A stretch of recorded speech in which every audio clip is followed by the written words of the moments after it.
Dans cet épisode de la Quinterview. Je suis drague pendant toutes les années 90, grosso modo. Après, je commence à faire de la mode et là, j'arrête. J'arrête parce que, pour différentes raisons. La première, c'est que je me disais, bon, c'est un peu touchy, les gens de la mode n'étant pas les gens les plus ouverts d'esprit. Ils vont me reprocher d'habiller les femmes comme des travestis. Chose que j'ai faite, évidemment. La Quinterview. Hello à tous et bienvenue dans la Quinterview. La Quinterview, qu'est-ce que c'est ? C'est toujours un podcast d'interview libre, ouverte et inclusive qui vous ouvre les portes du monde merveilleux des artistes queer. Drag queen, drag king, drag queer, club kid, créature plus l'infini et au-delà. Ici on parle de vie de drag, de vie out of drag, de construction artistique, de processus créatif.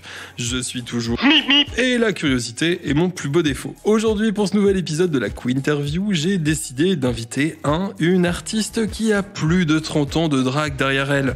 D'origine suisse, dès petit, il est intéressé par la mode, ce qui le mènera à avoir sa propre maison de couture, mais aussi à diriger la maison Balmain. Il a collaboré avec Nina Hagen, Vanessa Paradis ou encore Lenny Kravitz. Et c'est dans les années 2010 qu'il découvrira la scène grâce à sa rencontre avec Thierry Mugler. Donc, vous l'aurez compris, accrochez-vous, bienvenue pour ta Quinterview, Lola Dragonesse Von Flamme. Eh bien, bonjour. Von Flamme ou Von Flame ? Flame. Ah, parce que Flame. Oui, mais enfin, on dit flamme en français, flame. Ça s'écrit flame comme une... C'est vrai, avec un seul M. Je crois, oui, c'est ça. Même pas sûr. Quels sont tes pronoms avant de commencer ? Comment je m'adresse à toi ? Écoute, on me dit il en général, parce que je suis en garçon la journée, mais quand je m'engueule, je dis elle, donc c'est comme tu veux. Quand tu t'engueules, tu dis elle. Voilà, mais quel idiote. Ok. Eh bien, on va commencer par le début. Où est-ce que tu as grandi et d'où est-ce que tu es originaire ? Alors, je suis originaire j'ai grandi dans un village qui s'appelle Éclépant, dans le Gros de Vaud, très chic, qui est une région qui se situe entre Lausanne et Valorbe. Voilà, grosso modo. Valorbe étant la gare frontière quand on arrive de Paris. Okay. Sur la ligne Paris-Lausanne, on passe par Valorbe. Voilà, c'est une vingtaine de kilomètres. Donc, j'ai grandi dans un petit village campagnard de 500-600 habitants, en pleine nature, en fait. Ok. Et tes parents, ils faisaient quoi dans la vie ? Mon père était directeur technique d'une cimenterie et ma mère était femme au foyer. Et t'étais quel genre de petit garçon Je dessinais beaucoup. Je me souviens que je créais des univers, en fait. Je dessinais pas que des robes, bien sûr, des princesses, des fées, enfin ce qu'on peut faire à cet âge-là. Mais j'aimais aussi dessiner des maisons, des voitures. Enfin voilà, j'avais envie de planter un décor en fait, qui me manquait, je pense, quelque part, parce que ayant grandi à la campagne, c'est vrai qu'il n'y avait pas beaucoup de signes de glamour à l'endroit où j'ai grandi. Oui, parce que et puis on a une époque où il n'y a pas forcément trop non plus la télé, dans les années 60, les médias. Je suis né en 64, donc ça veut dire que je dois avoir 10 ans, 74. Donc effectivement, on est encore loin, très très loin du monde virtuel. Et alors, qu'est-ce qui t'alimentait ? T'étais nourri de quoi ? Alors, de magazines télé, en fait, on regardait vraiment ce qui allait passer à la télé, on cochait les films, il y avait Marlène Dietrich ou Marilyn Monroe, très rarement d'ailleurs, mais pas grand-chose, finalement, jusqu'à ce que je sorte, enfin que je grandisse un petit peu et que j'ai la possibilité de me rendre à Lausanne ou dans les villes un peu plus grandes où on pouvait effectivement trouver des librairies, acheter des disques, mais dans mon village, j'avais une épicerie et une fromagerie. Et donc, c'est tout. Pour l'art, pour la culture, c'est un peu limite. Mais après, je pense que le manque, justement, la frustration, c'est quelque chose qui développe aussi l'imaginaire. Donc, je pense que si j'avais grandi dans le milieu dans lequel j'aurais rêvé, probablement, j'aurais préféré avoir des parents artistes ou une mère actrice ou chanteuse d'opéra. Je pense que j'aurais pas eu cette frustration, en fait, et l'envie de chercher, quoi.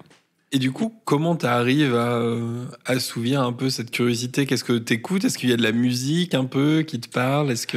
Alors, il y a la télévision, 3 chaînes, il y a la radio.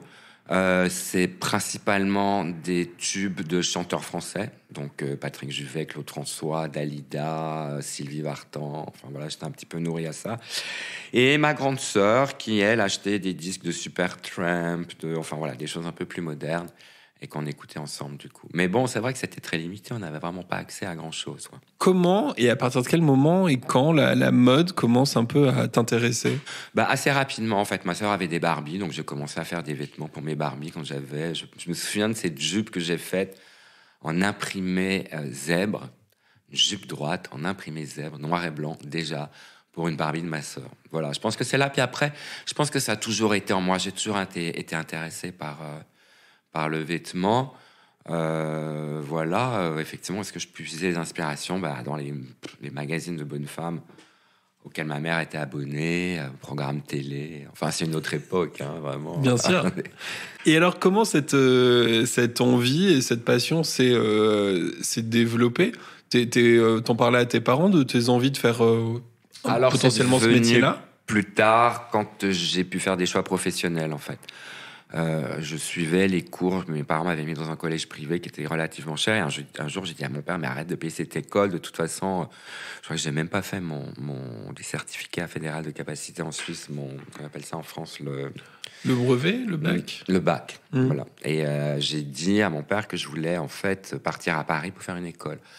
Et c'est là qu'il m'a dit, écoute, bon, pourquoi pas, si c'est ta destinée. Mon père a toujours été très tolérant, mais il m'a forcé, c'est beaucoup de dire, mais il m'a dit, ok, je te paye cette école à Paris, donc le studio Berceau, si tu fais un apprentissage de couture avant de partir. Et effectivement, je me suis retrouvé 3 ans à apprendre la couture dans un atelier avec des cours professionnels parallèlement, ce qu'on appelle une alternance, je crois, en France, un truc comme ça. Et donc, j'étais en entreprise 3 jours, et c'est une entreprise qui était assez incroyable parce que c'était une petite maison de couture comme il en existait à l'époque. C'est-à-dire, elles achetaient les patrons originaux dans les grandes maisons à Paris et elles refaisaient du Saint-Laurent, du Givenchy, du Scherer, qui étaient les marques de l'époque, pour une clientèle internationale qui allait beaucoup ou à Saint-Moritz ou à Gstaad. Donc, en fait, la maison avait la réputation de très, très, très bien réaliser. La couture était absolument impeccable. Donc, il y a beaucoup de femmes femmes très riches, évidemment, parce que c'était vraiment des prix très, très élevés, qui passaient par Lausanne et qui venaient se faire des tenues dans cette maison. Donc, il y avait des gens relativement connus qui venaient, comme l'actrice Capucine ou Christina Onassis, ou beaucoup d'armateurs grecs. Ona Chaplin, effectivement, aussi, venait se faire des choses. Et tu faisais quoi avec sa voiture? Je conduisais sa voiture. Non, pas du tout. En fait, je me souviens un jour, elle faisait un essayage pour une pelisse. Une pelisse, c'est un imperméable en faille de soie avec à l'intérieur de la fourrure. Et en fait, nous, on n'était pas fourreurs. Enfin, la maison dans laquelle j'ai travaillé, on n'était pas fourreurs. Donc, elle m'envoie, enfin, mon patron me dit, Laurent, allez chercher les fourrures chez le fourreur pour Madame Chaplin. Et là, elle me dit, il y a mon chauffeur qui est dehors avec la voiture. Et hop, je me suis retrouvé dans la Rolls de Charlie Chaplin pour aller chercher des fourrures. Bon, malheureusement, il pleuvait très fort. C'est aussi pour ça qu'elle m'a prêté sa voiture, c'est parce qu'il pleuvait très fort. Et la fourrure mouillée? Et personne ne m'a vu. C'est quand même dommage. Je n'osais pas frotter les vitres. Je me disais, bon, c'est dommage. Mais enfin, bon, c'est un souvenir amusant quand même de se dire qu'à 18 ans, avec mon petit ruban métrique et ma blouse blanche, j'étais parti dans la Rolls de Charlie Chaplin pour chercher des fourrures. Mais ça doit être quand même assez incroyable pour toi de te retrouver au final assez rapidement avec des jolies pièces, des jolies matières, des gens aussi connus, admiratifs de cet art-là, de l'art de la mode et tout, dès le début, quoi. Oh, ouais, c'est vrai, en fait. Après, j'étais un petit apprenti qui gagnait 100 francs par jour. Enfin, par mois, je veux dire. Donc, on gagnait très, très peu d'argent. Mais enfin, voilà, c'est comme ça, c'est une formation. Et effectivement, c'est une chance de me retrouver là parce que tout de suite, par exemple, ils faisaient venir des top modèles, enfin, des top modèles de l'époque, des années 80, de Paris pour leur présentation annuelle de la collection parce qu'ils faisaient quand même un petit défilé. Et donc, tout de suite, j'ai rencontré des mannequins parisiennes. Enfin, ouais, c'était vraiment... C'était super. Et même David Bowie venait parce qu'en fait, ils avaient différentes boutiques en dehors de la haute couture. Ils avaient Scherer et Givenchy, mais il y avait aussi une boutique Cher Outil pour Hommes. Et à l'époque où David Bowie habitait à Lausanne, il venait se faire habiller dans cette maison. Et comme j'étais le seul à baragouiner un peu anglais, en fait, c'est moi qui m'occupais de lui. Incroyable. Alors, qu'est-ce qu'on raconte à David Bowie? On lui raconte pas grand-chose, mais on est là, souriant, on lui présente les modèles, et puis on lui demande à quel nom on fait la facture, et il vous répond David Jones. C'était vraiment des histoires. Et pendant ces 3 ans, ça te détermine en plus, et ça te donne encore plus envie de continuer et de dire c'est ma voix, c'est ça que je veux faire Voilà, plus tard? là, je suis très jeune, donc j'ai une vingtaine d'années, donc là je vis la mode, quoi. C'est non seulement j'en fais, mais je la porte, je m'habille. En fait, on était très inspiré des courants musicaux londoniens à l'époque, Boy George, Pete Burns, enfin Dead or Alive, enfin tous ces gens qui sortaient un peu de la norme et qui étaient très attirants pour nous, évidemment. Les garçons qui se maquillent, qui vont avoir des cheveux longs, voilà, sous prétexte de faire de la musique, donc on trouve que c'est bien, donc là, voilà. Parce que c'est vrai que le problème, c'est que n'ayant aucun point de référence, moi je me souviens dans mon enfance, là on remonte un peu dans le temps, c'est-à-dire que j'ai 10 ans, il y a rien, c'est-à-dire qu'on ne sait pas ce que c'est qu'un gay, quoi. On n'en a jamais parlé, personne n'a même prononcé le nom, voilà, ça n'existe pas. Et toi, tout de suite, mon œil est attiré, je sais pas, par exemple, dans certains films, il y avait des travestis, donc tout de suite, c'était un peu attraction-répulsion, hein, quand même, parce que malgré tout, 2000 ans de morale judéo-chrétienne pèsent sur mes épaules, et puis surtout que je suis d'une famille catho, pas catho de droite, mais disons catho, de gens qui aiment bien faire les choses à la Suisse, voilà. Donc pas tellement la fantaisie, en fait, et donc, voilà, donc attraction, répulsion. Par rapport à ton homosexualité, en grandissant, tu savais, tu te posais des questions vite ou... C'est venu relativement tard, en fait, cette révélation, en fait. Non, moi, enfant, autant que je me souvienne, je portais des talons, je me faisais des robes, je me maquillais, bon, pas forcément dans la face de ma mère ou de mon père, mais sans trop me cacher non plus. Enfin, j'avais pas la sensation, de toute façon, comme effectivement, on nous avait pas éduqués à nous méfier de ce genre de choses. Du coup, j'avais quelque chose de très pur par rapport à ça, et ça m'amusait, en fait. C'était même pas tellement pour être une femme, mais c'est parce que je crois que j'aimais déjà vraiment le look, le vêtement, et c'était la transformation, en fait, qui m'intéressait tout à coup, de me dire, tiens, pourquoi pas, je peux devenir... Et puis attiré par la féminité aussi, hein, forcément. Donc, je sais que quand on allait à la messe avec mes parents, en fait, comme je détestais ça, je regardais les femmes qui étaient là en me disant, bon, qu'est-ce qu'on pourrait faire pour les améliorer, en fait? Je disais, bon, là, déjà, des chaussures noires avec un sac à main marron, c'est non. On en était là. Et voilà. Et puis un jour, je me suis aperçu que finalement, cette féminité, elle n'était pas inhérente à la femme et que ça pouvait aussi très bien marcher sur un homme. D'autant plus que j'étais jeune, donc à Berbe, la police, et assez féminin. Donc effectivement, ça passait très bien, quoi. Mais sans culpabilité, voilà. Je pense que voilà, je m'occupais, quoi, en gros. Ok, ouais, c'était une sorte de passion. Voilà, ça m'intéressait. Ça suscitait de l'intérêt en moi, donc du coup, j'allais naturellement voler des chaussures.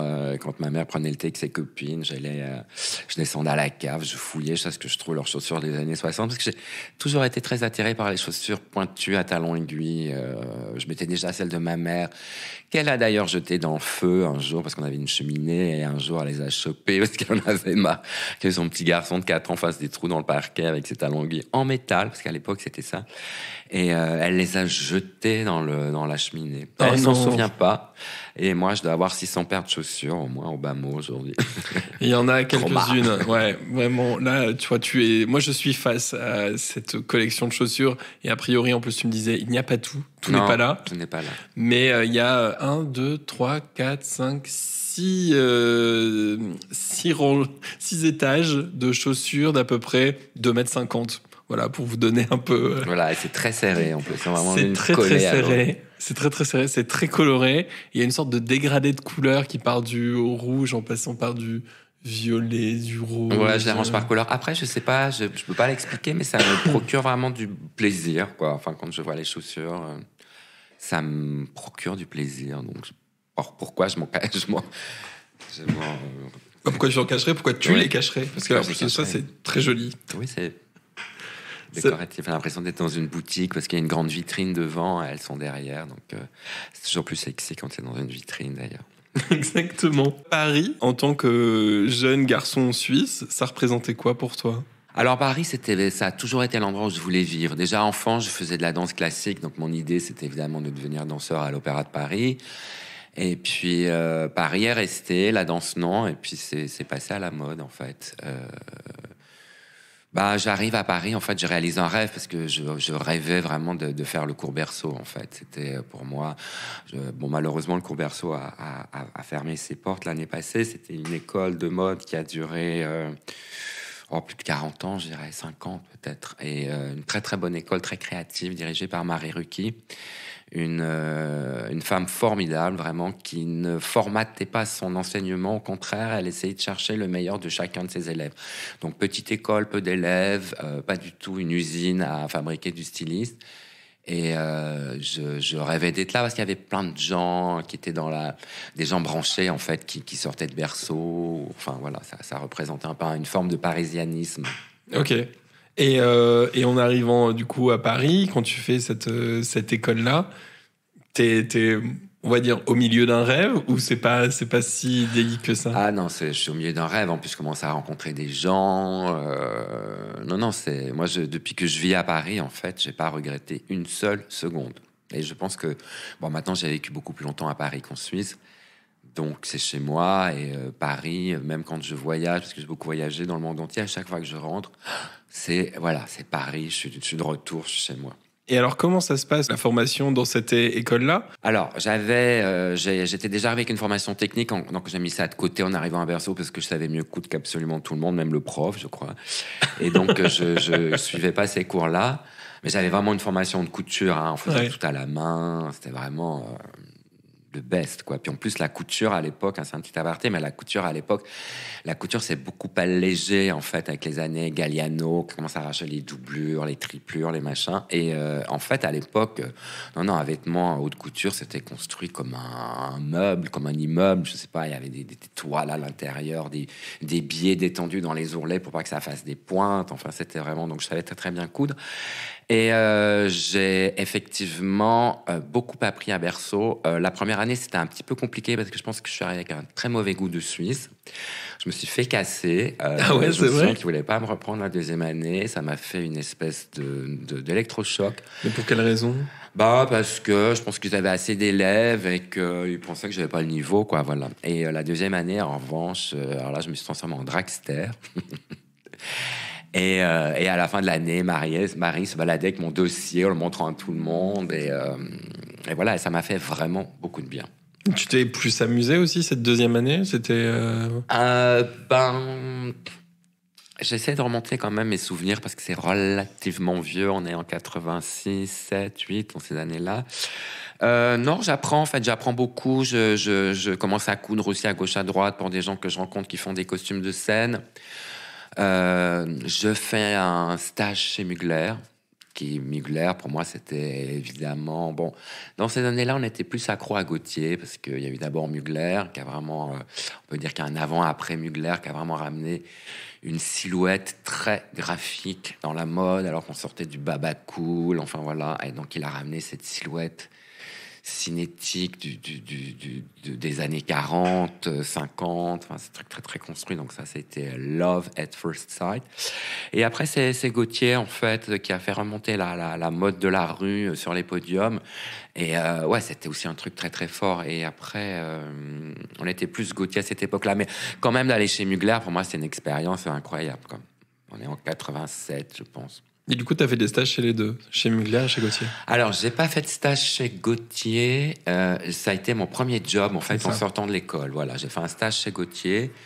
Après, je suis sorti de l'école. J'ai traîné un peu à faire des costumes avec des amis, des gens que j'avais rencontrés. Et j'avais fait un book. Et voilà, je suis allé plusieurs fois chez Jean-Paul Gaultier jusqu'à ce que finalement il m'engage. J'avais vu un peu tout le monde jusqu'à ce que finalement je vois Jean-Paul.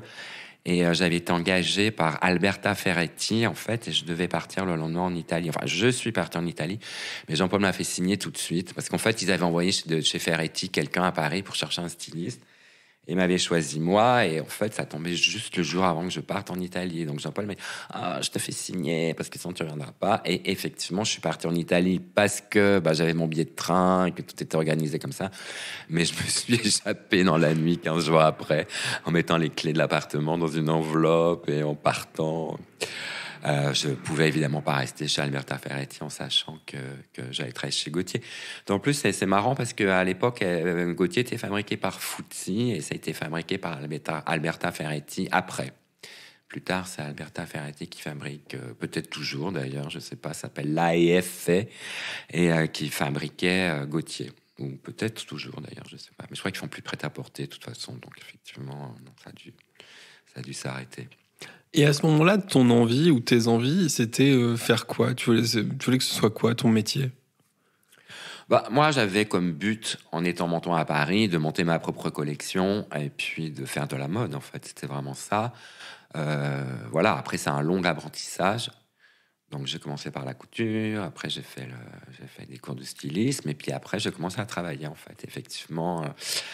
pas immédiatement à la fin de Berceau, mais à dû passer, comme, je sais pas, 6-8 mois. Et après, j'étais engagé chez Gauthier, qui était donc mon premier job et un autre rêve de ma vie, en fait. Moi, c'était ça. Je réalise mes rêves les uns après les autres. Alors, c'est toujours dangereux parce que ça peut laisser une grande vacuité de réaliser un rêve. Ça peut laisser un vide qu'il faut remplir avec quelque chose d'autre. Mais enfin, pour l'instant, j'arrive encore à trouver des ressorts pour imaginer de nouvelles choses. Et effectivement, chez Gauthier, c'était le rêve absolu. On allait en Italie en jet privé, faire des essayages. À cette époque-là, Jean-Paul, c'était le roi du monde, vraiment. En 89, 90, il n'y avait pas mieux sur cette planète en matière de mode. Et alors, tu restes combien de temps chez Gauthier ? Alors, chez Gauthier, je reste à peu près 2 ans. 4 saisons, à peu près. Et c'était un peu la fête. Enfin, je sais pas comment dire. Je crois que je m'amusais beaucoup. Je crois que je m'amusais trop, en fait, à un moment donné. Et, okay. Et après, j'ai un copain qui avait rencontré quelqu'un de chez Escada. Alors, Escada, je sais pas si on s'en souvient. Je sais pas si ça existe toujours, d'ailleurs. Mais ça a été, à une époque, une énorme boîte de prêt-à-porter. C'est-à-dire qu'ils avaient des budgets colossaux. C'était une marque allemande, donc à côté de Munich. Ils avaient plusieurs lignes. Et ils avaient énormément d'argent. Donc, effectivement, je suis allé travailler là-bas pour une somme. À l'époque, je crois que je gagnais 25 000 francs. À l'époque, c'était vraiment... Je gagnais 8 000 chez Gauthier et genre 25 000 chez Escada. Donc, voilà. Donc, j'ai continué comme ça à me faire un peu d'argent, à travailler. Puis là, c'est aussi assez intéressant parce que, du coup, j'étais pas... on avait un certain pouvoir décisionnaire quand même sur les collections. Parce qu'évidemment, travaillant pour Jean-Paul, bon, on propose, mais c'est lui qui dispose. Forcément, c'est sa collection. Hein. Mais là, tout à coup, on avait effectivement beaucoup plus de responsabilité créative, donc je trouvais ça assez intéressant. Après, pas un grand fan de la marque. Ok. Parce que c'était des vêtements assez commerciaux, souvent des copies. D'ailleurs, c'est marrant parce que, je disais une petite anecdote, mais à l'époque, Escada insérait l'intégralité de son catalogue dans le Vogue Italie. Donc, vous arriviez au milieu du Vogue Italie et il y avait 35 pages. Alors, c'est toutes les top modèles de l'époque, les Yasmine Gori, les Linda Evangelista, enfin, toutes, quoi. Et, mais les vêtements étaient moches. Mais ils vendaient ça très bien. Bah oui, s'ils mettent ça dans un magazine de mode au milieu, forcément, du coup, tout le monde tombait dessus. Voilà. Et puis ils avaient surtout un système de diffusion très au point, c'est-à-dire qu'ils avaient les usines qui fabriquent, ils avaient les camions qui livrent leur propre boutique, ils étaient en flux tendu absolu sur toute la chaîne de production et probablement les seuls à cette époque-là. Et effectivement, ils gagnaient un temps fou et ça marchait très très bien. Donc on gagnait de l'argent à cette époque. Et après, je rencontre Lenny Kravitz. Voilà, comme ça, voilà. Hop, pif, pouf. paf. Donc tu rencontres Lenny Kravitz, donc tu vas devenir son styliste, mais comment cette rencontre s'est faite ? Alors elle s'est faite parce qu'il est venu à Paris pour tourner un clip avec, je crois, Marc Romanek, il me semble que c'était le réalisateur, enfin bon. Et il venait donc avec sa styliste Ariane Phillips, qui a été très longtemps la styliste de Madonna également. L'est-elle toujours ? Je ne sais pas. Et elle débarque avec des patrons. En fait, elle me donne rendez-vous au marché Saint-Pierre. Elle arrive, elle me voit, elle me dit « Je veux exactement la même chose que ce que tu portes. » J'avais un pantalon colonna en faux cuir. Je sens que j'avais un argent comme ça, j'avais un gilet en peau retourné avec de la fourrure sans manches, avec de la fourrure tout autour de mouton, hein, enfin, Ok. pas du vison. Et elle me dit, c'est exactement ça que je veux. Donc en fait, j'ai commencé à faire des patrons, des trucs. Et puis, il m'avait envoyé des patrons de Los Angeles que je trouvais pas très bien foutus. Donc j'ai refait les trucs. Et quand j'essayais les trucs sur les lignes, il me disait, ah, mais c'est super et tout. Et là, il m'a dit, est-ce que tu veux pas me rejoindre pour les MTV Awards la semaine prochaine à Los Angeles? J'ai fait, oui, of course. Et de fil en aiguille, en fait, je suis resté avec lui 5-6 ans, je pense. Et alors, comment c'était la vie de tournée et Alors, être voilà. aussi en binôme Donc, avec... Alors, Ariane, finalement, il l'a pas gardé. Il m'a gardé que moi. Donc, en fait, j'ai la responsabilité de tous les costumes de tour. Après, ils se sont rabibochés. Je sais que ça n'a pas été très cool à un moment donné avec Ariane, mais bon, on s'était revus chez Michel Lamy, parce que Michel Lamy, à l'époque, avait un café à Los Angeles où tout le monde allait, où je passais ma vie. D'ailleurs, je passais ma vie avec Rick Owens et Michel. Et on se retrouve là-bas. Je dis, mais t'aurais fait quoi à ma place? Enfin, tu vois, je vais dire, on est à Los Angeles, ils te proposent. Tu vois, je t'aime beaucoup, Ariane. Mais bon, à un moment donné, voilà, c'est la vie impitoyable. de la mode. Et on s'est revus, d'ailleurs. Des fois, on se voit des petits messages avec Ariane. Il n'y a pas de... Et voilà, donc en fait, je me retrouve avec Lenny, donc en première partie, il me fait venir, puis finalement, je deviens son styliste perso. Je me souviens même que des fois, il faisait venir à New York, et j'arrivais à New York, il me disait, tu vois ce que je porte là, c'est ce que je vais porter pour MTV la semaine prochaine. Donc en fait, j'ai rien à foutre, j'étais juste là pour rigoler. Puis c'était, je sais pas, c'était une expérience que j'avais aucune chance de revivre, en fait, de faire le tour du monde avec une pop star. On a fait l'Australie, on a fait le Japon, l'Europe, les États-Unis. À l'époque, il était avec Vanessa Paradis. Donc, je me retrouve comme ça dans cette petite famille, en fait. Alors, on a l'impression, effectivement, quand on est en tournée, par exemple, on rencontre beaucoup de gens, mais il y en a très, très peu qui restent, finalement. Il n'y a que ceux qui prennent qui voyagent avec vous. Donc, finalement, ça fait un peu comme une troupe de cirque, quoi. C'est-à-dire qu'on est tous très, très proches, et puis on croise beaucoup de gens qui passent, mais finalement, qui restent pas. Donc, en fait, c'est une espèce de microcosme... super, quoi, entre les techniciens, les musiciens. Très cool, vraiment super. Et est-ce que le fait d'être styliste de Lenny Kravitz, ça permet aussi de rencontrer d'autres artistes qui peuvent te faire aussi d'autres propositions, ou t'étais vraiment affilié à Lenny Kravitz? Alors, disons qu'aux États-Unis, oui, parce qu'il me faisait venir, donc il me faisait venir et repartir, donc du coup, j'avais pas vraiment l'occasion de rencontrer d'autres gens. Mais en France, oui, du coup, après, j'ai habillé aussi Indochine, j'ai habillé, je sais plus, j'ai habillé plein de gens. À une époque, effectivement, je travaillais plutôt avec les maisons de disques, en fait, qui me missionnaient sur des projets particuliers avec des artistes, voilà. Ok, pour trouver une identité. Voilà. Plutôt que de suivre quelqu'un, vraiment, je me suis habillé Patricia Cass, Sylvie Vartan, enfin, j'en passais des meilleurs. Ok. Donc Sylvie Vartan que t'écoutais enfant. Ophélie Winter. Ophélie Winter. Waouh. Et le stylisme, du coup, d'artiste, ça va durer jusqu'à quand? Quand est-ce que tu vas... Disons que moi, j'aime bien me voir avec plusieurs casquettes sous le même parasol, en fait. J'ai ma carrière de créateur de costumes que j'exerce toujours parce que je travaille beaucoup avec Blancali. Maintenant, je lui fais ses costumes de scène depuis pratiquement 30 ans, puisque bon, on est très, très proches. Je travaille avec différentes personnes. J'ai pas mal travaillé avec Jeremy Lipman aussi. Voilà, un peu tout à l'avenant, quoi. Et là, j'ai un projet avec Virginie Lemoine qui a croisé le doigt pour que ça se fasse, mais ça a l'air vraiment... C'est un super projet. Et dans les années 2000, il y a un moment où tu vas plus repartir sur des maisons, on va dire. Voilà, alors j'ai ma période mode, donc ça c'est une autre casquette, effectivement, où j'ai travaillé... Ma période mode, trop de périodes. Trop de périodes, la période bleue, la période rose. Je commence par faire une première collection sous mon nom, puis une deuxième, puis une troisième. Ça marche plutôt bien, hein, j'ai de la chance, mes amis m'envoient, je sais pas, par exemple, je me retrouve sur un shooting avec Mario Testino et Karine Roitfeld et tout, ils prennent en photo des trucs pour le visionnaire.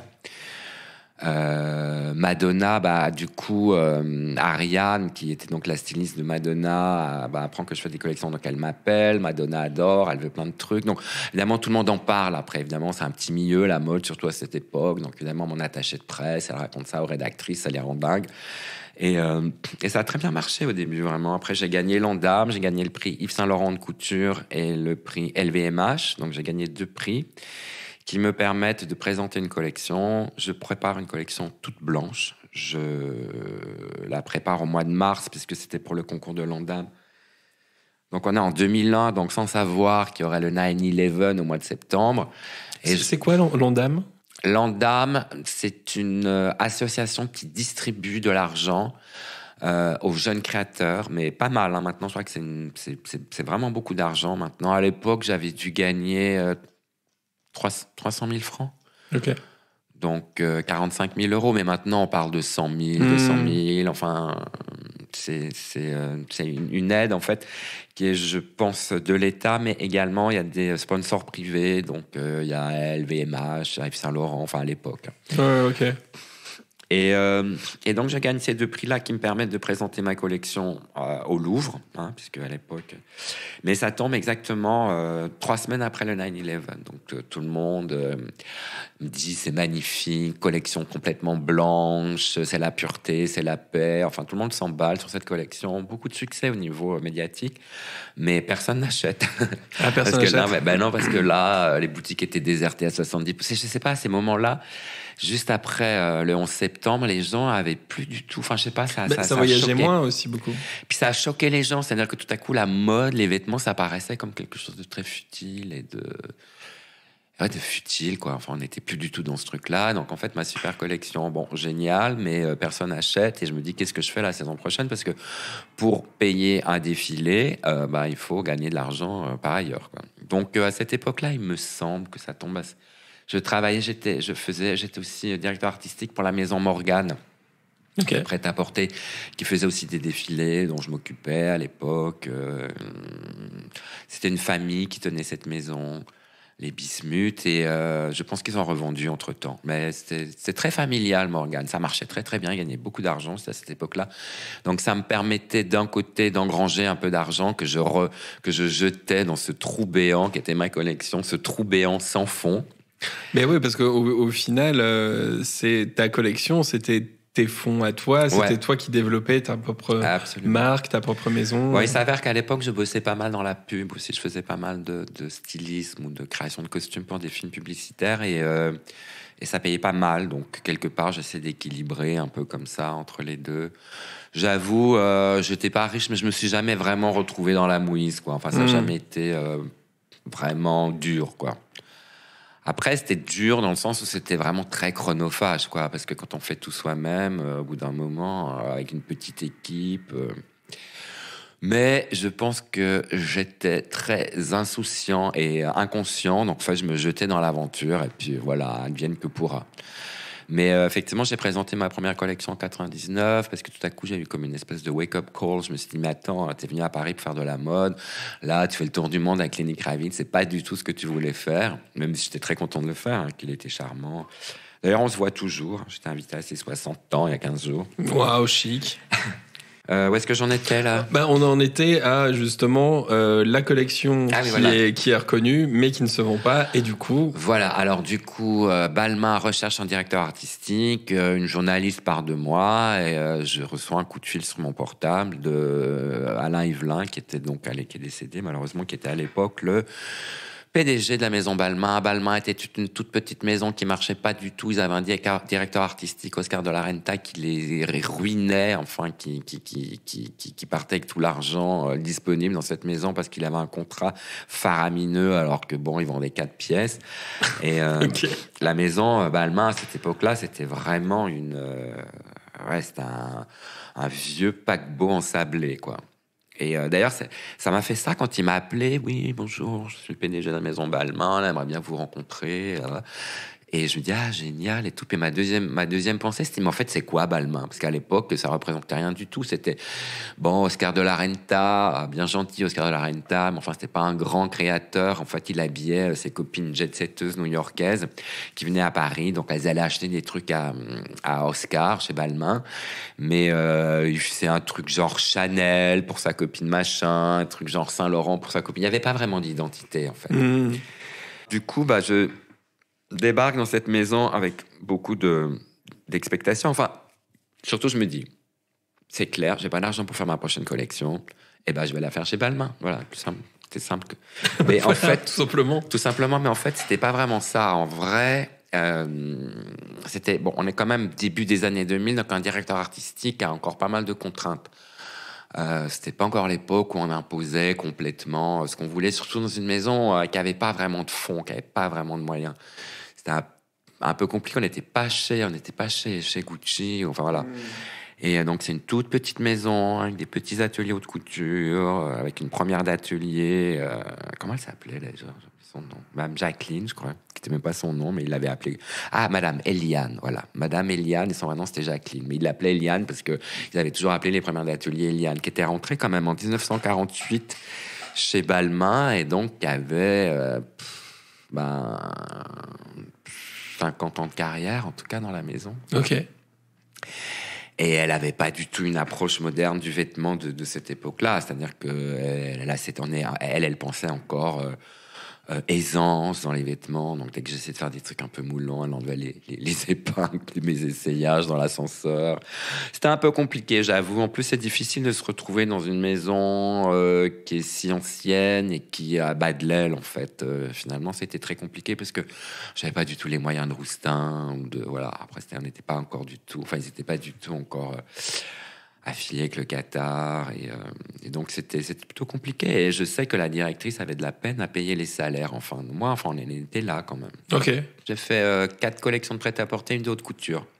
J'ai fait la dernière collection de haute couture après Oscar de la Renta, qui avait absolument défendu à toutes ses clientes de revenir.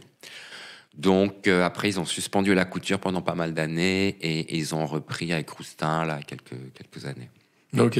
Et t'as réussi à faire des pièces et des choses sympas là-bas, ou c'est vraiment pas remarquable? Je garde pas un souvenir exceptionnel de ce que j'ai pu y faire. C'était compliqué. On avait des usines de troisième zone qui ont fermé d'ailleurs, qui faisaient n'importe quoi. Les trucs étaient mal faits. Enfin, c'était pas une époque glorieuse pour Balmain, vraiment. Et en plus, je devais être le 6e directeur artistique en 5 ans, quoi. Enfin, c'était vraiment les portes d'hôtel, là, qu'on s'appelle revolving doors en anglais. Les portes battantes, ça n'arrêtait pas de battre. Voilà. Donc, je quitte Balmain. Enfin, il me vire. Donc, je reçois pas mal d'indemnités quand même, malgré tout. Enfin, relativement pas mal. Hein. On n'est pas chez Dior, on n'est pas chez... Mais un peu d'argent quand même pour continuer. Donc là, je décide à ce moment-là de présenter ma collection pendant la haute couture, que je faisais avant pendant le prêt-à-porter. Pourquoi? Parce qu'il y a une meilleure visibilité. Enfin, ou avait, je sais pas où on en est aujourd'hui, mais il y avait une meilleure visibilité. Ça durait moins longtemps, mais il y avait moins de défilés, parce que c'est compliqué, en fait, quand on n'est pas dans le calendrier officiel, de présenter sa collection qui, quand même, vous a coûté cher, hein, il faut pas se le cacher. Pour celles et ceux qui nous écoutent, comment tu expliquerais, et ça marche comment, ces calendriers, couture, haute couture? Alors, il y a la chambre syndicale du prêt-à-porter de la haute couture, en fait, qui établissent le calendrier des collections, en fait. Et il faut être soit invité, c'est-à-dire qu'il faut qu'il y ait 2 couturiers qui vous cautionnent, ou 2, je sais plus. Enfin, à l'époque, c'était comme ça. Je ne vous ai pas raconté de conneries parce que peut-être que ça a évolué. Mais pour être membre invité et figurer au calendrier, il fallait être invité par... c'était Jean-Paul Gaultier qui m'avait invité. C'était Jean-Paul Gaultier. J'avais demandé à Christian Lacroix, mais qui avait refusé. Comme une sorte de parrainage, quoi. C'est une sorte de parrainage, voilà. Et sinon, les autres sont des membres actifs de la chambre syndicale. Donc, en fait, ils établissent un calendrier. Et puis, à toutes les heures, je ne sais pas comment ils font, toutes les heures et demie, un défilé. Okay. Et les off, si je puis dire, les créateurs off, enfin les collections off, elles essayent de s'intercaler entre un défilé Dior et un défilé Givenchy, voilà. Donc, mais du coup, elles ne font ni partie de ce syndicat-là, ni partie du calendrier. C'est difficile d'attirer les rédactrices parce que, si c'est pas, admettons que ça soit entre Saint-Laurent et Dior, il faut trouver un endroit qui soit stratégique entre les deux pôles. Parce que si vous faites votre défilé dans un garage dans le fin fond du 20e arrondissement, personne ne viendra. Et c'est comme un investissement. Donc, quelque part, on aime bien quand même que les gens assistent à votre défilé. Et voilà, donc moi je me retrouve dans le calendrier effectivement officiel assez rapidement, ce qui fait que tu as un créneau, quoi. Du coup, les gens ne sont pas obligés, mais quand même ça les attire, quoi. Ok. Et voilà, quoi. Et comment elle se passe cette collection? Alors là, c'est la collection que j'ai présentée au Hustler, en fait, qui était... elle se passe bien.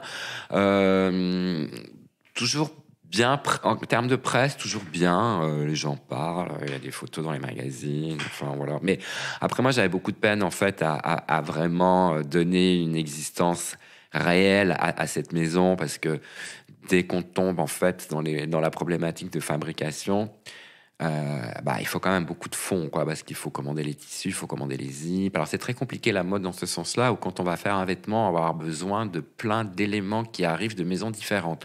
Les boutons, les zips, les doublures, les épaulettes, tout ça vient d'un autre endroit. Donc en fait, quand vous êtes un petit créateur, il faut réserver dans les usines des créneaux, parce qu'elles travaillent aussi pour Chanel et pour toutes les autres marques. Donc en fait, il faut vous réserver un petit créneau pour faire votre production, pour livrer à temps, pour voilà. Et c'est compliqué d'avoir tout en même temps. C'est vraiment un énorme travail, en fait. Donc, je fais de la couture plutôt parce que je préfère faire comme ça des robes pour des clientes qui passent, voilà. Mais j'avoue que c'est un peu au théâtre ce soir, ma maison de mode, quoi. C'est-à-dire qu'on a fait des défilés, on a eu de la presse, mais j'ai jamais vraiment eu de société. Enfin, voilà. C'était un peu... Mais de toute façon, dans l'idée, je pense que ce qu'il faut faire aujourd'hui, c'est de faire une collection et puis attirer l'œil d'un directeur, d'une maison, en fait, pour qu'elle vous engage comme directeur artistique. C'est tout ce qu'on essaye de faire, en fait, c'est de se faire remarquer. Parce que tout ce qui est production, diffusion, tout ça, c'est d'une complication absolument inouïe. Il faut vraiment avoir de l'aide, quoi, beaucoup d'aide pour que ça marche. Mais ce qui fait qu'à un moment, tu vas arrêter.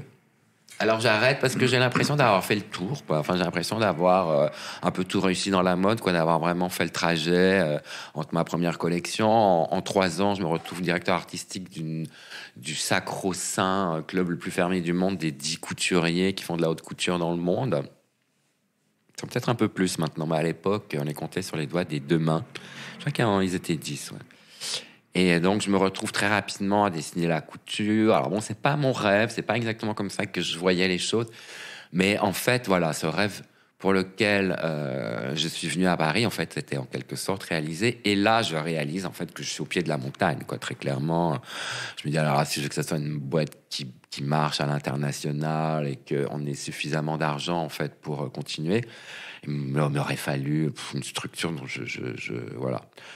Et j'avais déjà fait Balmain, donc quelque part, je pense que les autres maisons, ça les encourage pas quand on prend un mauvais départ. Après, c'est difficile de rattraper vraiment le...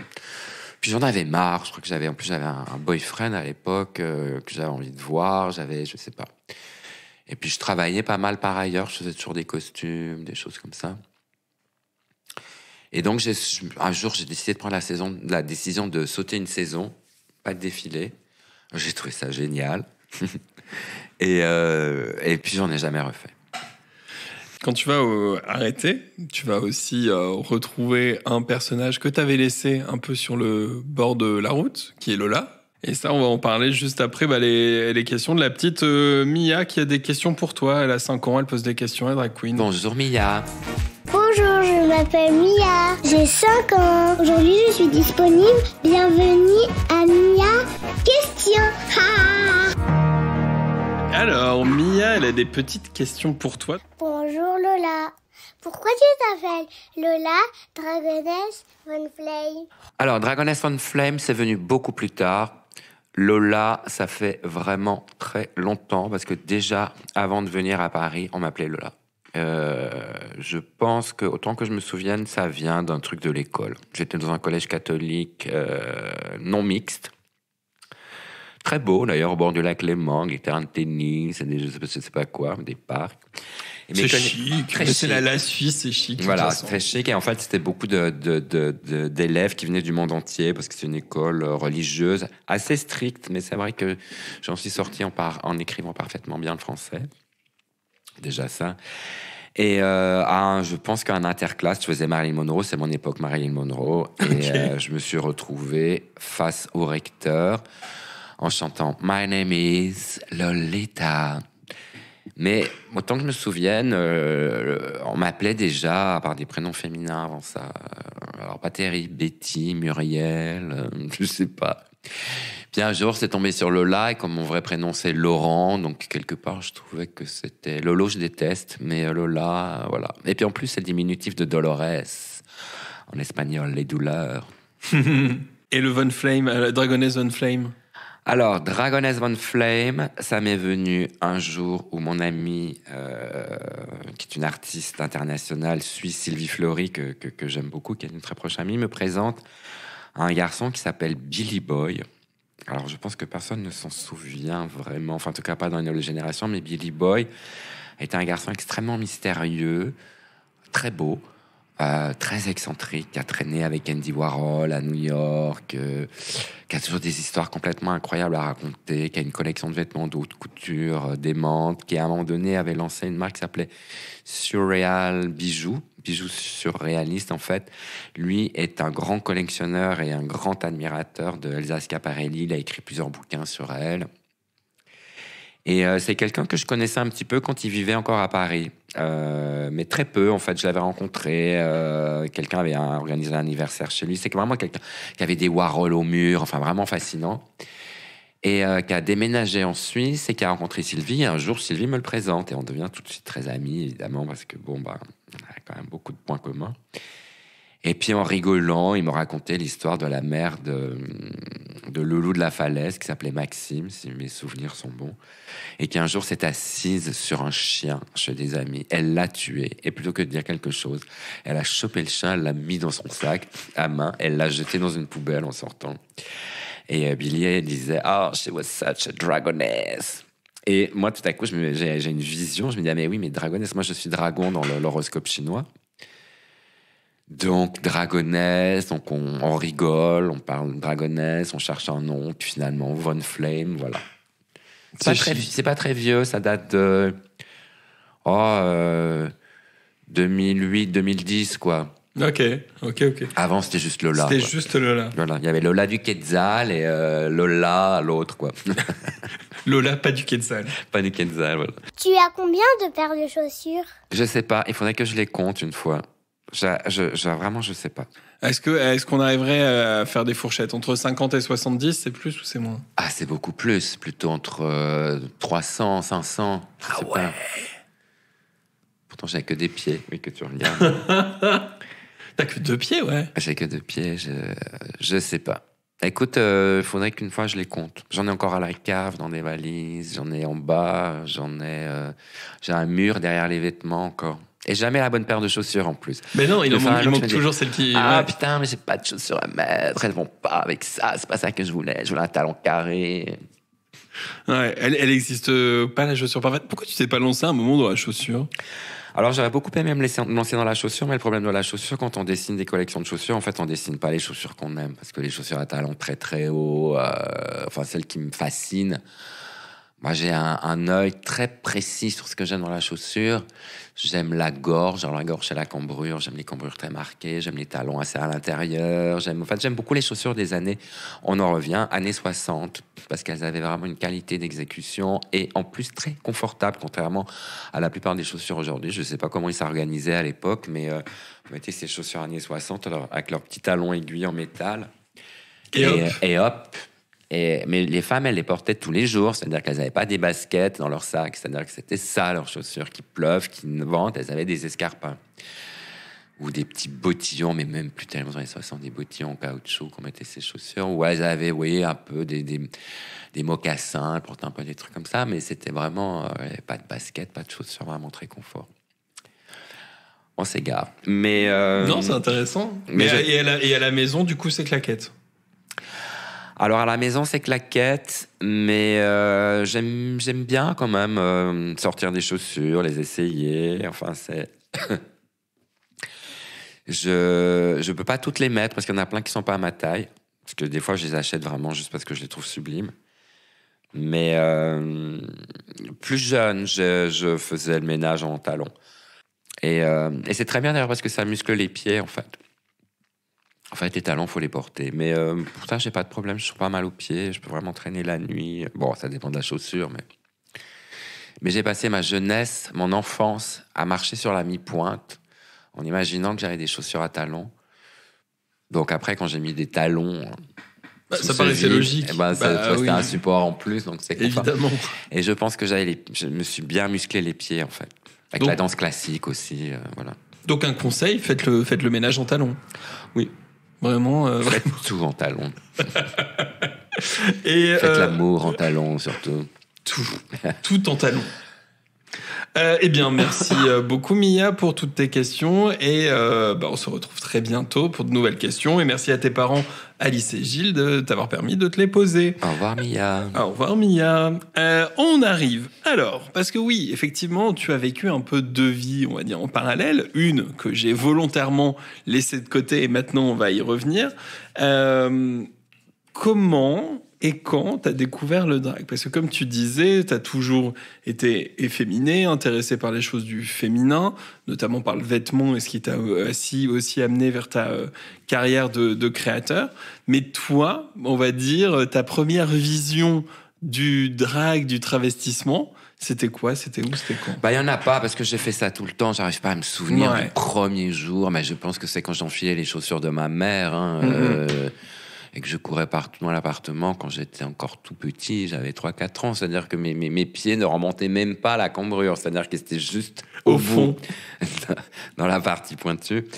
Et j'ai toujours joué avec le vestiaire féminin, en me disant, c'était aussi un peu une frustration, c'est-à-dire que j'avais envie de voir des choses, et puis finalement, il y avait que moi, quoi, vraiment quelque part, pour essayer ces trucs et faire des looks.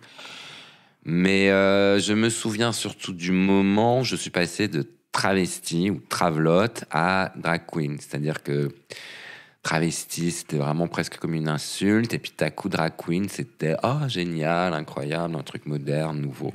Et là, en gros, pendant tu dirais les 20 premières années de ta vie, tu te travelotais, c'était plutôt ça? Oui, alors, encore une fois, c'était pas vraiment...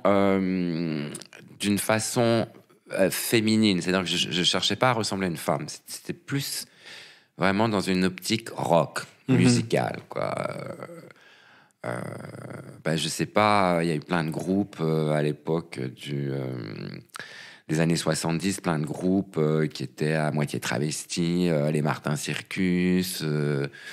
Donc il y avait des coupes d'aimants, des vêtements d'aimants, un côté un peu punk, quoi. Qui était en talons aiguilles, avec, habillé en mec, mais maquillé. Il y avait plein, en fait. Le glam rock, en fait, c'était déjà une inspiration. Et après, on est passé sur un truc plus new age, plus... justement, les groupes que je mentionnais tout à l'heure, Dead or Alive... Et voilà, donc en fait, il n'y a pas un moment particulier. Moi, j'ai toujours aimé m'habiller, enfin, surtout à cette époque. Moi, maintenant, parce que je pense qu'avec l'âge, ça passe un peu aussi. Et puis, j'ai Lola aussi, qui peut vraiment cristalliser toutes mes envies de vêtements. Et Lola, tu l'as trouvé quand, alors? En fait, je me souviens très bien d'un défilé de Martine Sidbon à la Cour Carrée du Louvre, où débarque de New York Suzanne Bartsch et quelques-unes de ses créatures. C'est l'après-midi, elles sont en full drag. Vraiment intéressant parce qu'on n'avait pas encore l'habitude de ce côté très exagéré, de cette féminité exacerbée. Le travestissement, c'était plus low profile, je dirais, à cette époque-là. Tout à coup débarquent les drag queens avec des perruques rousses, flamboyantes... Et je me souviens qu'elles ont débarqué dans cette grande salle et le défilé n'avait pas encore commencé, donc elles sont montées sur le podium, elles ont traversé le podium, tout le monde a hurlé, bravo, bravo, enfin, un grand moment de gloire. Et commencent donc les soirées de Suzanne Bartsch. Je ne sais pas si les gens savent encore qui est Suzanne Bartsch. Suzanne Bartsch est une Suisse, comme moi, mais suisse-allemande en revanche, qui a fait carrière à New York, qui est un peu la gourou du mouvement. Pas du mouvement underground, black, balls et tout ça, qui date un peu avant, mais c'est une fille qui débarque à New York, qui veut monter une boutique de vêtements. Donc elle fait une boutique elle monte donc une boutique de vêtements avec des vêtements très pointus de Westwood et de gens, voilà. Donc elle a un peu de la peine à s'en sortir, et puis elle décide de faire des fêtes pour récolter de l'argent. Et puis, elle fait appel à ses copines drag queen, et voilà. Et aujourd'hui encore, elle officie toujours. Je ne sais pas quel âge elle a, mais elle est vraiment impeccable. Impeccable. Impeccable. Et elle s'occupe toujours, elle fait toujours des soirées à New York, avec Amanda Lepore, avec Joey Arias et toute cette bande. Très rapidement, en fait. Moi, je pense qu'après ce défilé, je m'y suis mis tout de suite. Et très rapidement, le mouvement s'installe. On n'était pas beaucoup à l'époque, on était 10. Mais bon, il n'y avait pas les réseaux sociaux, donc on ne savait pas ce qui se passait ailleurs. Donc sur la place, on devait être une petite dizaine à faire du drag. Et en fait, j'ai eu la chance de rencontrer les attachés de presse du film Priscilla folle du désert, qui cherchaient une figure emblématique à placer dans les émissions de télévision pour parler de je ne sais pas si on peut dire un mouvement, enfin en tout cas parler du phénomène. Du phénomène, voilà. Et sans être obligé de parler du film forcément, c'était pas ça le lien, c'était surtout de parler du mouvement pour que en fait le film sorte dans des conditions qui soient favorables en fait, de façon à sortir ce film. D'avoir prévu un peu son arrivée médiatique pour pas que ça sorte de nulle part, quoi. Exactement. Et effectivement, il n'y avait pas beaucoup de drag à l'époque. Et puis après, il y a un vrai mouvement. Moi, je parle de là, on est en 93 ou 14, je pense. Ok. Et il y avait qui comme drag, comme nom de drag à l'époque? Même de personnes qui ont encore peut-être perduré, si certaines ont perduré? Il y avait La Chose, il y avait La Moon, il y avait... Elle portait beaucoup des noms de fleurs. Il y avait Taïra? Il y avait Taïra, mais elle est déjà une demi-génération après moi. Friedrich, Taïra, tout ça, elles sont arrivées après. Et elles sont déjà arrivées en plein mouvement, quoi. Nous, on était plutôt... des pionnières. Des pionnières, voilà. Tout était à faire parce qu'en fait, il n'y avait pas d'endroit qui était prévu. Enfin, on n'était pas attendus, voilà. Après, quand Taïra a débarqué avec Friedrich à toute cette époque-là, elles en ont fait un métier. C'est-à-dire qu'elles allaient vraiment travailler dans les clubs. On les affichait, elles voyageaient, on les voyait un peu à gauche, à droite. Voilà, puis ça s'est fait petit à petit. Ça n'a pas non plus fait d'un jour à l'autre. Et puis après, ce mouvement s'est un peu essoufflé à la fin des années 90. On est rentré dans les années 2000 avec zéro référence, c'est-à-dire qu'on voulait, c'était Prada Sport, on voulait vraiment des trucs complètement blancs et vraiment sans référence, quoi. Donc le drag, ça a pris un peu l'eau, quoi, à ce moment-là. Mais après, pour celles et ceux qui veulent te voir dans les années 90, je vous propose d'aller sur YouTube, vous tapez Ina Drag Queen et vous tombez sur un envoyé spécial où on voit justement en 80... Drag Queen en 94, un truc comme ça. Oui, il y a plusieurs émissions qui restent de cette époque-là. Il y a un envoyé spécial, j'avais fait plusieurs fois Ça se discute avec Jean-Luc Delarue. Mais là, pour cet envoyé spécial, on te voit du coup te transformer, te mettre en drague et tout, et ensuite on te voit faire la Pride dans une décapotable rouge. Qui était une sortie de presse de chez Citroën ou Peugeot, je me souviens plus, enfin d'une marque française. C'est les gens qui nous filmaient pour cette émission de télévision qui avait sorti cette voiture. Et en fait, on l'a rendue dans un état. J'ai passé tout l'après-midi avec mes talons aiguilles sur le capot. Avec un téléphone gigantesque. Un gigantesque téléphone qui était un faux téléphone. Parce que franchement, le portable n'existait pas encore. Enfin, ça ressemblait à une valise portable. Ouais. Et là, on est en 94 et je pense que j'ai pas eu de portable avant 97. Ouais. Enfin voilà, je vous conseille de regarder ça, c'est très fun et ça montre aussi le drag d'une époque. On y voit aussi Tonya Loren, les Sister Queen, on voit vraiment plein de choses et du coup il est vraiment pas mal. Mais vous aurez un aperçu de Lola en 95. Pétunia et Bégonia, voilà, me reviennent leur nom. Et donc, ça fait un peu... ça s'atténue un peu dans fin 90, début 2000. Et puis qu'il y a aussi, toi, ton moment où ta carrière, on va dire, en tant que créateur augmente aussi. Alors, à titre personnel, effectivement, c'est ça qui s'est passé. C'est-à-dire que moi, j'ai quitté les dragues pour... Après, j'avoue, juste en passant, que je n'ai jamais vraiment gagné d'argent en étant drague. Pour moi, ça a toujours été... Je travaille pas dans les clubs. Pour moi, c'était toujours un truc qui était ma décision personnelle et l'envie de m'amuser, en fait. Donc, j'étais pas vraiment une professionnelle, contrairement à beaucoup de mes copines. Je sais pas trop ce qu'elles ont fait après, dans les années 2000, mais c'est vrai que pendant une dizaine d'années, de 98 à 2008 à peu près, pas de drague. C'est complètement une autre époque. Qu'est-ce qu'on faisait dans ces années-là? Je me souviens plus.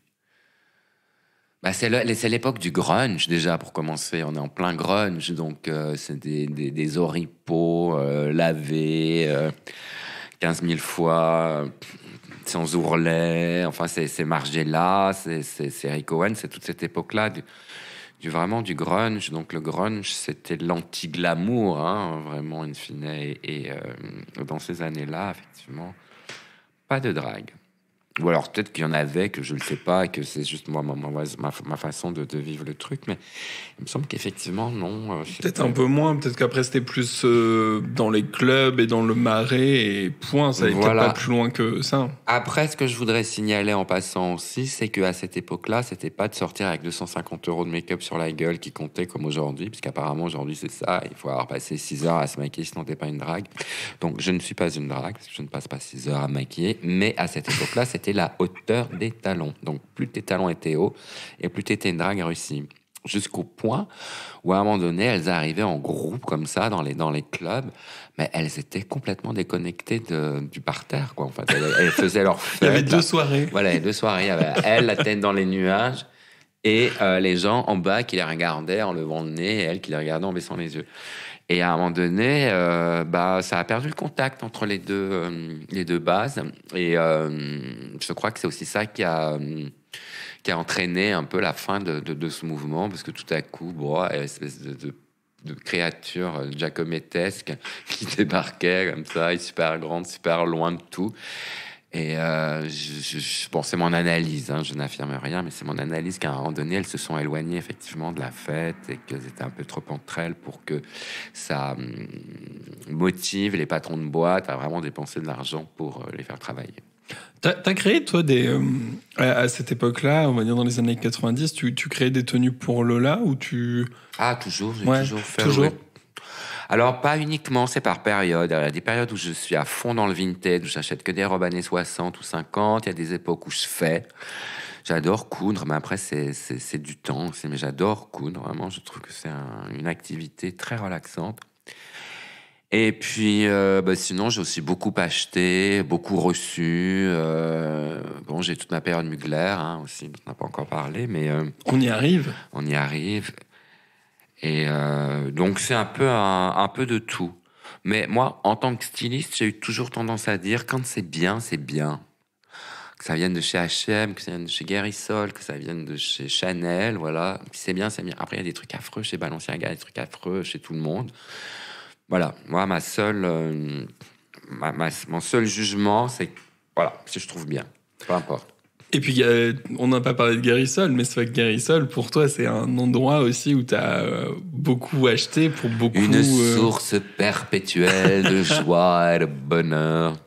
Après, j'ai aussi cette faculté de retoucher les vêtements. Donc, forcément, je vois tu vois le potentiel. Le potentiel d'un vêtement quand je le vois accroché. Puis bon, j'ai une très grande expérience dans le vêtement, donc je reconnais la qualité... Je vois très vite, en fait, s'il y a un truc dans le vêtement. Donc, je peux passer assez vite d'un cintre à l'autre, en fait. Et je préfère les anciens Gary Sol, là, les nouveaux, maintenant, où ils trient les trucs qui sont beaucoup plus chers. Il y a des blousons américains. Ça devient un peu de la fripe américaine, comme à Clignancourt ou à l'époque dans Léa. Non, moi, je préfère vraiment ceux où on ne sait pas ce qu'on va trouver, et que ça part du pire truc, ou des fois, on peut trouver des trucs assez sensationnels. Et puis, je sais pas, j'aime que ça coûte pas cher, quoi, aussi. Je sais pas, ça m'excite, quoi. De sauver un vêtement. Parce que ça a été aussi une des raisons pour lesquelles j'ai arrêté de faire de la mode. C'est qu'à un moment donné, on a quand même une conscience écologique qu'on connaissait pas du tout avant. Alors vraiment, je dois dire que j'ai passé les 3/4 de ma vie sans en avoir la moindre idée, sans aucune mauvaise conscience sur tout ce qu'on pouvait gaspiller, acheter, accumuler. Et puis un jour, en faisant de la mode, quand même, j'ai commencé à m'apercevoir, surtout que c'était l'avènement de la fast fashion.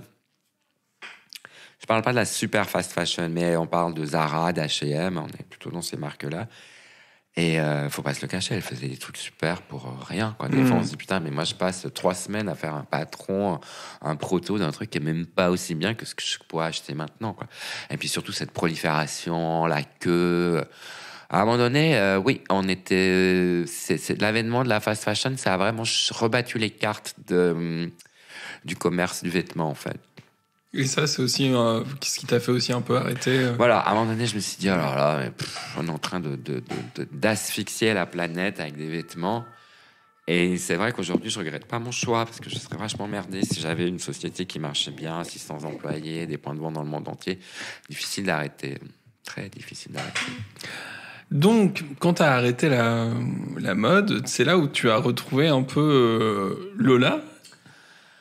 Alors, je retrouve Lola, exactement. Comment ça se passe? Bah déjà, il y a eu l'enterrement, on va dire, de Laurent, ou du moins l'assassinat de Laurent.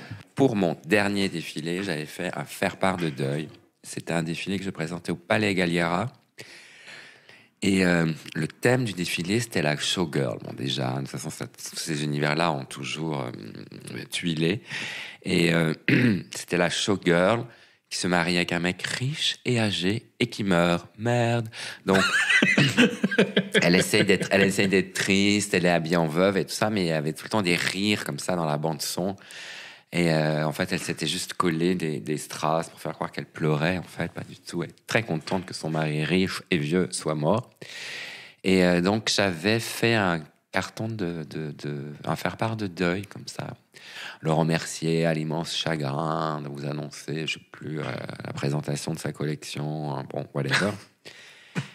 Mais j'avais effectivement fait avant ça... Ah non, effectivement, avant ça, le défilé que j'avais fait au Hustler Club, qui étaient aussi des showgirls, qui étaient toutes en body. Donc, j'avais fait que des body, mais certains en robe du soir. Enfin, c'était vraiment basé sur cette idée de body, culotte. J'ai toujours bien aimé les hauts, mais j'aimais bien être en culotte. Enfin, que les filles soient en culotte en bas. Je trouve ça, sur des jupes transparentes. Je pense avoir le premier à avoir fait des jupes transparentes, vraiment, en dentelle, en choses comme ça. Et j'avais donc fait ce défilé où, à la fin, je sortais en Lola. Et ça faisait très, très, très longtemps que j'étais pas sorti. Je sortais une espèce de chirurgienne esthétique, si je me souviens, parce que les filles avaient des bandages sur la tête, comme si elles sortaient d'un truc de chirurgie esthétique. Et moi, j'arrivais un peu comme la chirurgienne à la fin. Et je crois que c'est la première fois que je me suis vraiment remis en talons avec une perruque et tout ça. Je l'avais un peu fait à la Galliano pour les collections d'avant. Je débarquais avec un chapeau de forme et des plateformes shoes, des trucs comme ça, parce que moi, j'ai toujours vécu la mode, quoi. C'était pas un truc que je faisais comme un métier. Pour moi, c'était plutôt une source de joie et d'amusement. Voilà. Donc, pas toujours très sérieux. Mais donc, tu t'y es remis après tout ça. Et ça t'a fait du bien de retrouver un peu plus Lola et de ressortir un peu en Lola. J'ai posé pour un magazine une photo de Paul Steinitz dans laquelle je pose dans un cercueil. Et sa sœur, on est en 2007, je crois. Donc, encore une fois, je vous dis, on est en pleine période de grunge. Donc, épaulettes, basque, jupe droite au genou. C'est pas du tout le truc du moment. Et donc, sa sœur me prête un tailleur Mugler pour me faire enterrer. Enfin, pour me mettre dans le cercueil. Et là, en 2007, j'ai une vision. C'est-à-dire que me reviennent toutes mes années d'amour de Mugler. Et comme ça fait 25 ans. Ouais, à peu près 25 ans, je dirais. 20 ans. Enfin, vintage, ça veut dire 20 ans d'âge. C'est une contraction de 20 ans d'âge. Donc voilà. Donc là, j'étais en plein vintage de mon amour de Mugler qui me rejaillissait comme ça dans la gueule. Je me disais, mais oui, c'est ça. Chance, à ce moment-là, eBay commence à exister. Et je commence à acheter des trucs Mugler comme une folle sur eBay. Parce qu'il n'y avait pas trop de taxes aux États-Unis. Maintenant, c'est devenu compliqué de se faire envoyer des trucs des États-Unis parce qu'il y a beaucoup de taxes d'importation. À l'époque, pas du tout. On peut acheter des trucs à New York, à Los Angeles. Donc, je me fais envoyer des tailleurs Mugler du monde entier que je payais rien parce que ça intéressait personne. En fait, elles savaient retoucher, elles enlevaient les épaulettes. Enfin, elles essayaient absolument de moderniser dans une mode qui n'allait absolument pas parce que Mugler, on ne peut pas le faire plier dans autre chose que ce que c'est. Et puis voilà, donc j'ai commencé à me rhabiller en Mugler pour sortir, cheveux crantés, tailleur, et personne ne faisait à l'époque. Il y avait vraiment personne en achetait du Mugler d'ailleurs, donc c'était vraiment la seule. Et c'est comme ça que j'ai rencontré Mugler en fait, parce que comme il cherchait un assistant pour l'accompagner aux États-Unis pour s'occuper de ce projet avec Beyoncé, il était artistic advisor pour la tournée Sasha Fierce I Am Tour. Je crois que ça s'appelait I Am Tour. Ça s'appelait pas... Enfin bon, bref, cette tournée-là. Et moi, je parle couramment anglais, je m'habille en Mugler. Donc, effectivement, des amis à lui. Je pense que Halima Davi et Stefano Canulli. Stefano Canulli étant un des meilleurs illustrateurs de cette planète, qui a d'ailleurs beaucoup travaillé avec Mugler. En fait, m'ont présenté Mugler et on s'est bien entendu tout de suite. J'avoue. Quoi qu'au début, il n'arrêtait pas de gueuler sur moi. Pourquoi? Parce que lui, il était parti à New York déjà. Et moi, je dessinais une collection pour une fille d'Arabie Saoudite. Oui, parce que aussi ça, dont on ne va pas parler. Mais à un moment donné, j'étais directeur artistique d'une marque de vêtements qui avait monté une fille d'Arabie Saoudite. Très charmante d'ailleurs, Gada, et pendant plusieurs années, j'ai dessiné cette collection. Donc en fait, il fallait que je finisse Paris, enfin que je finisse la collection pour rejoindre Mugler. Donc j'avais peut-être 2 semaines comme ça, décalage, et lui, il supportait pas que je sois pas avec lui. Donc il arrêtait pas de me crier dessus, c'était affreux. À un moment donné, j'ai voulu foutre le feu à tous mes tailleurs. Puis en fait, je suis arrivé à New York et tout de suite, la relation a repris comme avant. Et c'était marrant parce qu'il faisait venir des mannequins pour faire des essayages à 17h, mais lui sortait de sa chambre à 17h. Donc en fait, quand à 4h du matin, il voulait essayer des trucs, il n'y avait plus de mannequins, ils étaient partis. Donc il restait qui? Moi. Alors du coup, j'étais là, je me disais, c'est incroyable, je suis là à New York, dans cet appartement incroyable qu'il avait à l'époque. Et je suis là en train d'être la muse, d'être le corps de Mugler. C'était ouf, quoi. Je me disais, waouh, incroyable. Bah ouais, c'est fou ça quand même d'avoir vécu ça. Un jour, il m'a dit, on était à Montréal et on était dans le même hôtel et j'allais le chercher. Il y avait une soirée pour un parfum Mugler, je sais pas quoi, un truc qu'il n'avait pas du tout envie d'aller.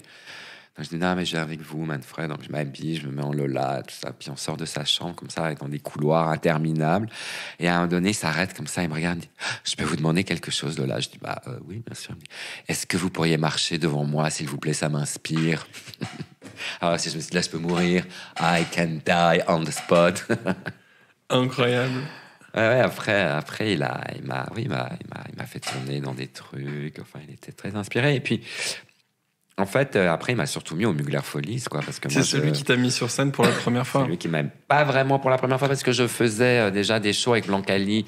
Blancali, elle faisait des trucs qui s'appelaient les fiestas de Blancali, donc elle louait des cabarets et une fois par semaine pendant un mois, par exemple, on faisait des shows en playback et tout. Mais disons, Mugler m'a mis sur scène professionnellement, c'est-à-dire que je faisais ça pour m'amuser, pour flatter mon ego et mon côté exhibitionniste.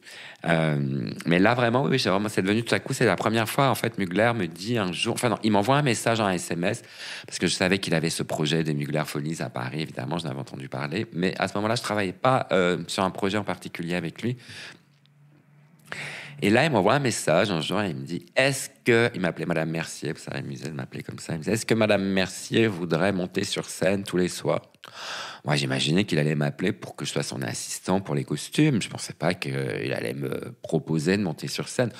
Alors évidemment, comme c'était vraiment l'époque, en plus, j'étais démotivé par rapport à la mode, que je savais pas trop où tout ça allait. En plus, moi, j'ai toujours eu un peu le complexe de l'usurpateur, quoi, parce que je chante pas très bien. Enfin, voilà, je suis pas quelqu'un qui fait de la scène. Moi, je me suis toujours plus projeté comme quelqu'un qui habille les gens qui montent sur scène, plutôt que d'être un artiste. Et je me dis, si lui valide, alors si Mugler valide, alors je me parle de validation plus que lui, hein, vraiment. Et puis évidemment, j'avais très envie de le faire en plus. Donc je me suis jeté dans l'aventure, c'était génial. C'était facile de se mettre, alors, facile. difficile. Bon, disons que quand même, je me suis retrouvé avec une équipe de danseurs et d'acrobates et de gens qu'il avait castés dans le monde entier, qui étaient tous des gens quand même extrêmement talentueux dans l'ensemble. Moi, pour porter un tailleur, je savais pas faire grand-chose. Après, c'est lui qui m'avait poussé, donc il m'a vraiment soutenu. Hein. Je sais que le producteur et tout ça, il dit, mais qu'est-ce que c'est que cette chose? Et ça s'est pas super bien passé pendant les répètes et tout. Et puis, en revanche, quand le show a commencé, bah, du coup, je sais pas, j'ai un truc qui a fait un déclic dans ma tête. Et puis après, bah, tout s'est bien passé. Le producteur a fini par m'adorer. Il y a une captation, je suis la meneuse de revue. Voilà, grignoter les échelons petit à petit. Et puis malheureusement, ça s'est arrêté parce qu'à cette époque-là, il y a eu beaucoup d'attentats à Paris. Charlie Hebdo, enfin ça, le Bataclan, enfin il y avait plein de trucs. Et les touristes, parce qu'on était au théâtre du Comédia, et les touristes commençaient à disparaître, quoi. Parce que, bon, bah, évidemment, qui vient dans un pays où il y a des attentats en permanence. Donc, à un moment donné, ben, ils ont eu un peu de la peine à remplir cette salle. Ils ont suspendu le show avec dans l'optique de le recommencer. Puis finalement, ça n'a jamais repris. Donc là, je suis passé au Manco, en fait. Marc Zafuto, Manon Savary et Emmanuel Dorazio, en fait, qui étaient à l'époque les directeurs artistiques du Manco, avec que je connaissais bien. J'avais travaillé avec Manon au Mugler Folies, et Marc et Manu de la Club Sandwich étaient vraiment des très, très, très bons amis, toujours d'ailleurs. Et ils sont occupés du show, de la direction artistique du show du Manco. Et donc voilà, je me suis retrouvé au Manco pendant 2-3 ans aussi. Et tu faisais quoi là-bas? C'était quoi un peu ton rôle? Alors là-bas, je faisais plutôt du playback, en fait. Okay. On chantait pas en live, il y avait de toute façon pas de musiciens, mais je faisais des shows en playback. On en voit sur mon Instagram. Avec une visée un peu humoristique ou... Oui, par exemple, je fais... comment s'appelle ce film? Une rédactrice de mode dans les années 50, dans un film avec... comment ça s'appelle? J'ai un blanc, alors que je connais que ce film, mais là j'ai un blanc. Le film auquel vous pensez est Funny Face. Avec Audrey Hepburn. Et il y a une rédactrice assez démente. Et je faisais ça, par exemple. C'est des bouts de film. Okay. Ça chantait un peu. C'était... Voilà. Et donc, je fais ça pendant quelques années. En même temps de ça, j'ai pas mal bossé avec Bob Sinclair aussi. J'allais danser tous les week-ends à Ibiza. Ok. Le week-end, je partais... Enfin, un week-end sur 2, puisque je faisais un week-end sur 2 sur le Manco. Un week-end sur 2, je partais à Ibiza avec Bob Sinclair pour danser au Pacha. Avec une équipe très sympa, d'ailleurs. J'ai quand même souvenir d'avoir fait 27 fois l'aller-retour une saison. 27 fois? Aller-retour Ibiza, ouais. Depuis le mois de mai jusqu'au mois de septembre, octobre. Donc, je faisais un petit peu les deux. Et puis un jour, pour terminer, en fait, voilà, un jour, Romain Brault, que je vois au Rasputin, me dit, on fait des auditions la semaine prochaine, je sais pas, à la Martyre. Et moi, je dis, mais tu sais, je chante pas. Mais écoute, t'en fous, viens, c'est drôle, quoi. Tu vois. Et en plus, je le connaissais bien, Romain. Donc, du coup, aller, c'était un peu comme un challenge. J'y suis allé en fin 2016. Et puis, ils m'ont gardé alors que je chantais comme une casserole. C'est la première fois que je chantais en micro, d'ailleurs. Mais je crois que ça les a fait rire, en fait, mon personnage. Parce qu'il y a un peu un décalage. C'est-à-dire que mon personnage, il est très abouti visuellement. Alors, artistiquement. Bon, là, je vais prendre des cours de chant bientôt. Je me suis dit, comment ça? Oui, je sais bien que même les gens s'en foutent que je chante bien ou pas bien. En fait, je pense que c'est pas ça le propos.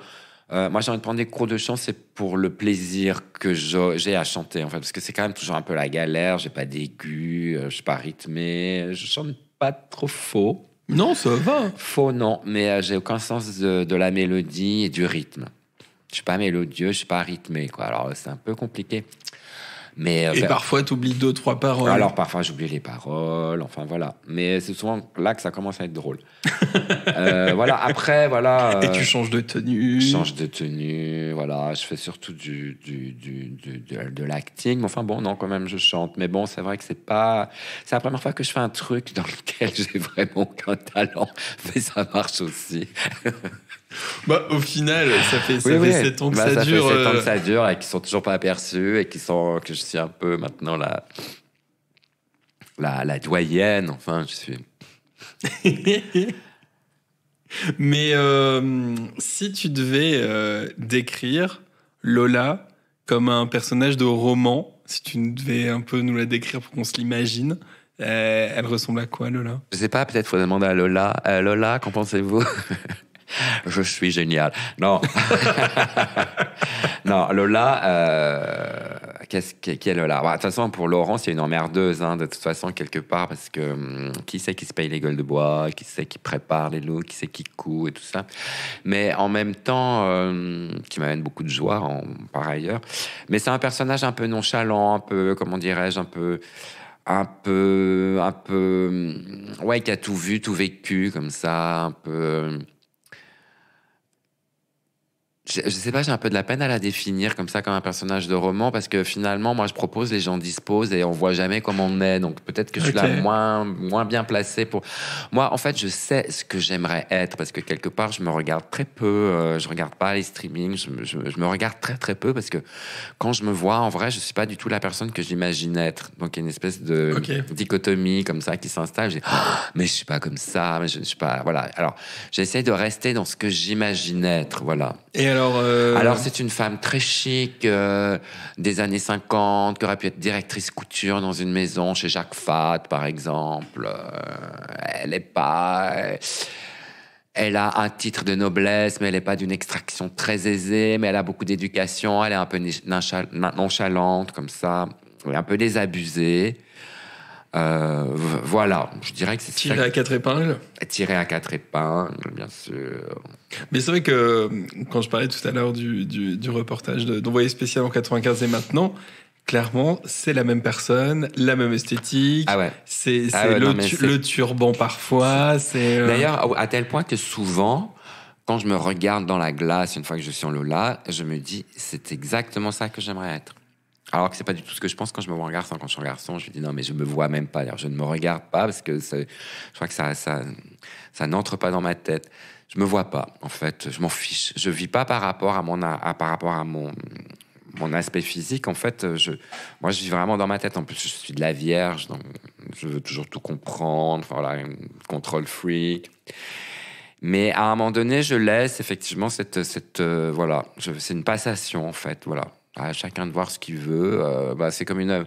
Pour moi, c'est une sculpture, Lola. Hein, de toute façon, quelque part, dans sa construction, ça répond pas complètement à la question puisque c'était d'écrire Lola. Mais pour Laurent, c'est une sculpture, c'est-à-dire que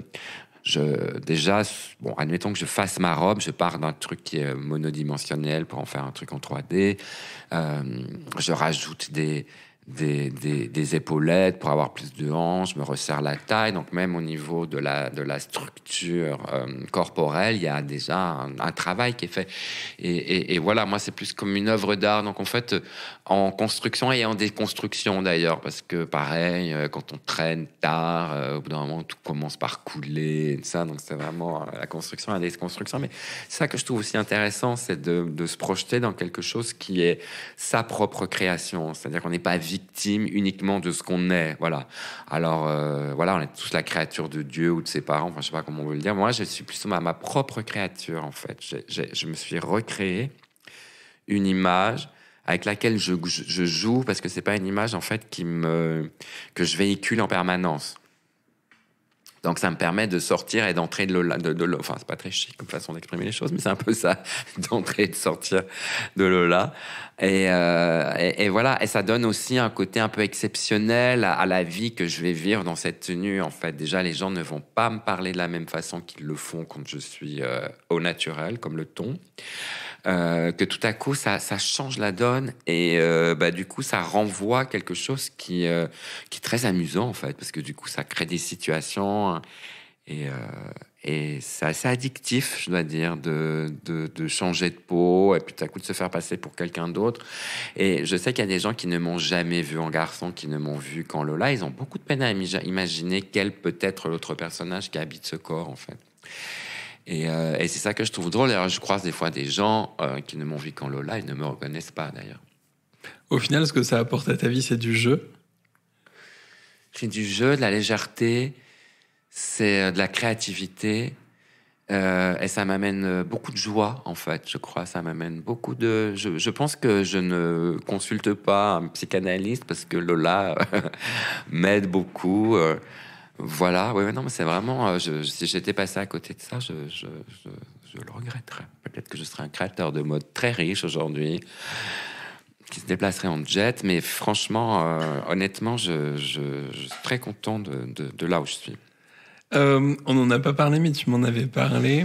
Il y a un magazine, une couverture de magazine qui a marqué ta vie et qui t'a un peu donné envie de faire tout ça. Ah oui, alors effectivement... Alors il y avait cette photo de Marlène dont nous parlâmes plus tôt. Mais à la même époque aussi, je suis tombé sur un officiel de la couture parisienne de 1900, je crois, 59. Avec en couverture un modèle de Dior dessiné par Saint-Laurent, puisque c'est les années Saint-Laurent. Et c'est le jour où on jette le vieux papier en Suisse. Je rentre de l'école et en haut d'une pile, je tombe sur ce magazine.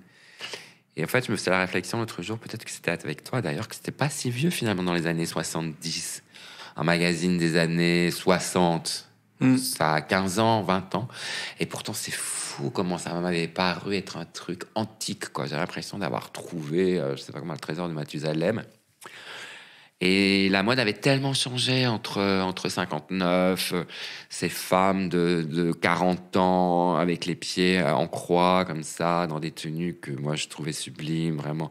Et tu sais quoi, on est passé aux années 60, des filles nues sous des robes en coton, avec des cheveux longs, droits. Enfin, on est vraiment sorti d'un truc très rapidement. Ça a dû être un changement assez brutal d'ailleurs.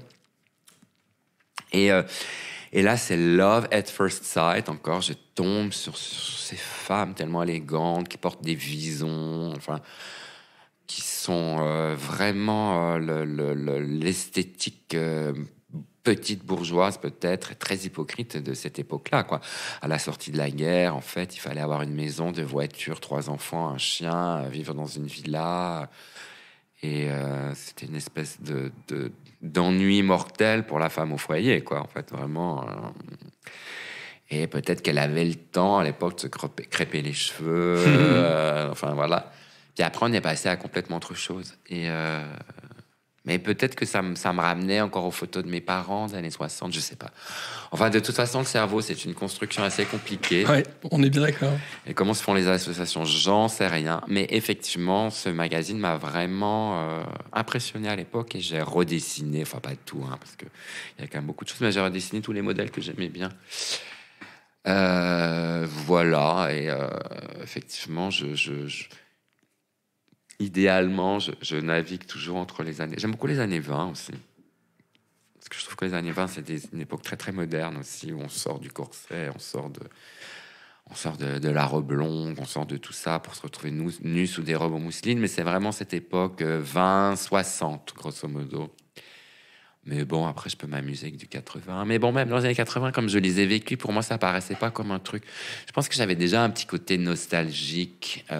Je sais pas, ce côté rassurant. C'est du passé. Donc, voilà, ça a le côté plus rassurant. Parce qu'on n'a pas complètement connu. Voilà. Ouais. Qu'on peut fantasmer, en Exactement. fait. Et voilà. Et donc, je l'ai toujours, ce magazine. Enfin, j'en ai même racheté un sur eBay un jour. Ok. On arrive bientôt à la fin de l'émission. Alors, il y a un truc dont je t'ai pas parlé, mais c'est les recommandations. Est-ce que tu as des choses à recommander, que ce soit de la musique, film, livre, pour les personnes qui nous écoutent? J'adore évidemment le cinéma, donc il y a plein de films que je pourrais vous conseiller, dans peut-être les moins connus. Boom de Joseph Losey avec Elizabeth Taylor et Richard Burton, qui est vraiment un truc assez incroyable, qui est un film qui n'a pas du tout marché à l'époque, qui parle de la mort, en fait. C'est l'histoire d'une star, on ne sait pas exactement, ou d'une milliardaire, enfin d'une femme extrêmement riche, qui s'est acheté une île et qui va mourir sur cette île, mais elle ne le sait pas. Enfin, il y a plein de films vraiment... Qu'est-ce que je pourrais vous conseiller puisqu'on parle de la culture drague, en fait, bon, là, on est déjà remonté jusque dans les années 80, mais je vous invite à remonter un peu plus dans le temps. Le livre de Jean Guilda, qui s'appelle « Il était une fois ». Jean Guilda a été un travesti, parce qu'elle vivait en homme, très connue, notamment au Canada. Elle a été très connue en France jusqu'à ce que Coccinelle en fait apparaisse et fasse un battage médiatique autour de son changement de sexe. Et elle, ça l'a un peu gavé cette histoire. Je pense qu'elle avait un problème d'ego. D'ailleurs, quand on lit son livre, elle a l'ego. Elle joue au Lego, on peut le dire. Elle a fait une carrière extraordinaire au Canada et très très belle, des shows vraiment incroyables. Donc, son livre s'appelle « Il était une fois ». Il y en a un deuxième, donc si ça vous intéresse, Jean Guilda. Vous pouvez faire une recherche. Et pour remonter encore beaucoup plus dans le temps, en fait, j'avais envie de parler de ce livre qui s'appelle L'abbé de Choisy, ma vie en femme. Alors là, on remonte carrément à 1640, c'est ça? Oui, c'est ça, Mémoire de l'abbé de Choisy, habillé en femme. Voilà, Mémoire de l'abbé... Voilà. Et l'abbé de Choisy, en fait, était un homme noble qui, à cette époque-là, s'est travesti publiquement. Il a même fait croire qu'il était une femme. C'est-à-dire que, bon, à l'époque, on n'avait pas les mêmes informations qu'aujourd'hui, j'imagine. Donc, il a acheté un château et il a vraiment fait croire à tout le monde que c'était une femme. Et c'est assez marrant, en fait. Je pense que c'est un livre à lire. Alors, évidemment, ça date du XVIIe siècle. Donc, c'est pas en vieux français, mais c'est pas le français qu'on utilise aujourd'hui. Mais toujours est-il que les histoires sont assez amusantes. Après, il y a évidemment aussi le livre de Marie-France que j'adore. Elle était une fois. Et je voudrais parler aussi de Eliane Payne Carrington, Elian Lille, qui a sorti son livre qui s'appelle L'Inquirable. L'Inquirable. Inquirable. Inquirable. L'Inquirable, voilà, exactement. Et ce sont ses mémoires aux éditions Maya. Ok, donc qui est une personne avec qui justement tu avais commencé Voilà, alors si vous regardez cette émission de télévision qui s'appelle Être Drague en 94, je crois que c'est ça, on est ensemble, on a vraiment partagé en fait comme un binôme toute cette époque-là, on a vraiment partagé la scène, la vie, on était très très très proches et voilà, il a écrit une partie de ses mémoires. Ok, et ben voilà, pour avoir plus d'informations sur le drag aussi à travers les âges. Voilà.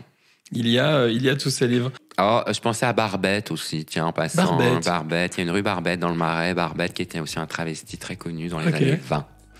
Ok. Ça remonte un peu dans l'histoire. Je vais en oublier, parce que je pense qu'il y en a eu à toutes les époques, mais après, c'est vrai que de personnes qui étaient vraiment en vue, il n'y en avait pas beaucoup, quoi. Voilà. Bon, bah déjà, ça nous fait quand même pas mal de lectures. Un atelier lecture à venir. Déjà pas mal de lectures. Eh bien, merci beaucoup. On va avoir terminé. Est-ce que ça t'a plu? Ça m'a beaucoup plu. J'espère que c'est pas trop long.